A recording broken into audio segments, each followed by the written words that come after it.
Chapter 46. 500 seconds later, his heart was still beating. Mr. Pendanski screamed. The lizard, which had been in the cereal box, was springing towards him. Mr. Sir shot it in mid-air. Stanley felt the blast shatter the air around him. The lizard scurried frantically across his very still body. He didn't flinch. A lizard ran across his closed mouth. He glanced at Zero, and Zero's eyes met his. Somehow they were both still alive, at least for one more second, one more heartbeat. Mr. Sir lit a cigarette. "I thought you quit," said one of the other councillors. "Yeah, well, sometimes sunflower seeds just won't cut it." He took a long drag on his cigarette. "I'm going to have nightmares the rest of my life." "Maybe we should just shoot them," suggested Mr. Pendanski. "Who?" asked the councillor. "The lizards or the kids?" Mr. Pendanski laughed grimly. "The kids are going to die anyway." He laughed again. "At least we got plenty of graves to choose from." "We've got time," said the warden. "I've waited this long. I can wait another few—" Her voice trailed off. Stanley felt a lizard crawl in and out of his pocket. "We're going to keep our story simple," said the warden. "That woman's going to ask a lot of questions.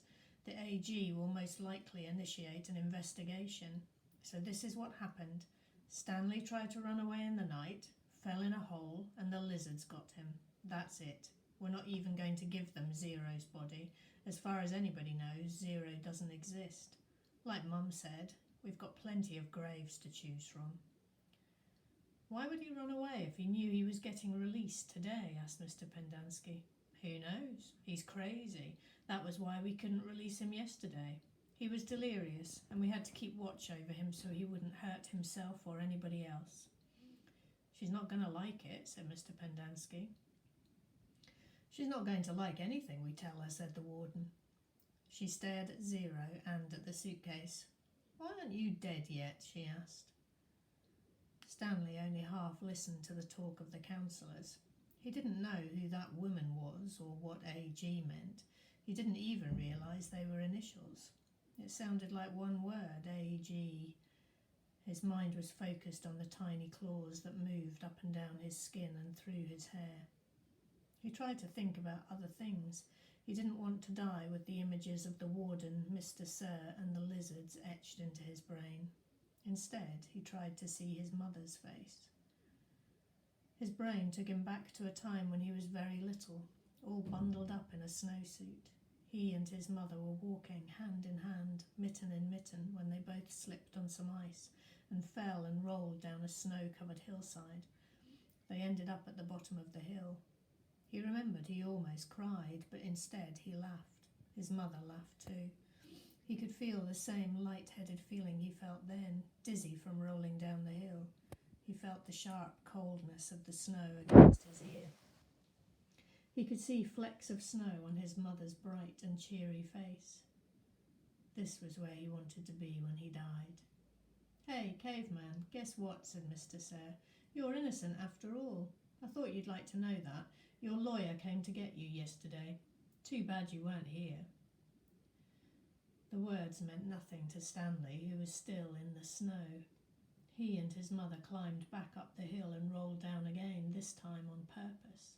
Later they had hot chocolate with lots of melted marshmallows. "It's getting close to 4:30, said Mr. Pendanski. "They'll be waking up."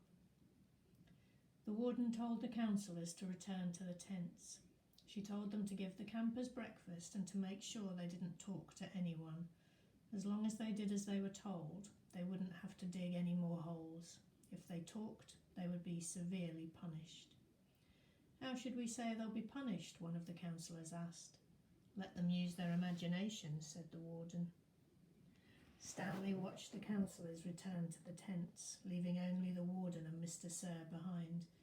He knew the warden didn't care whether the campers dug any more holes or not. She'd found what she was looking for. He glanced at Zero. A lizard was perched on his shoulder.